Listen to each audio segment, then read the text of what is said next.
V obci Turčianska Šťavnička vyrastá jedno z najromantickejších miest na Slovensku. Dominantou tohto miesta je jednoznačne Revajovský kaštieľ, tak si poďme o tejto nádhernej stavbe povedať niečo viac.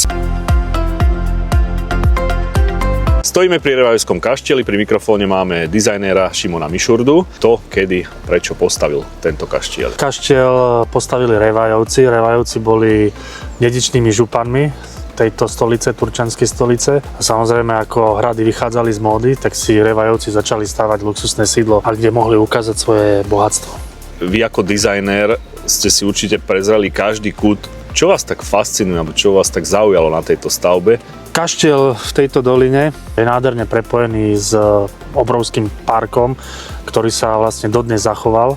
Takže to je najväčšia výhoda tohto kaštieľa, poloha blízko k prírode. Samotný kaštiel, čo sa týka nejakých tých historických slohov, sa toho tu zachovalo v podstate málo. Hej.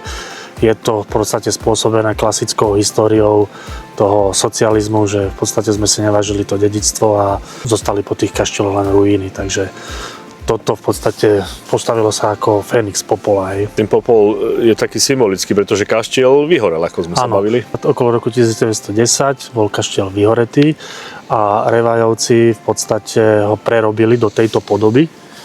A cca v roku 1923 tu už natáčali prvého nemého Jánošika bratia Sjakelovci. Kde vidíte celý tento areál o niekoľko rokov? Môže byť lákadlom pre ľudí, pre Slovákov?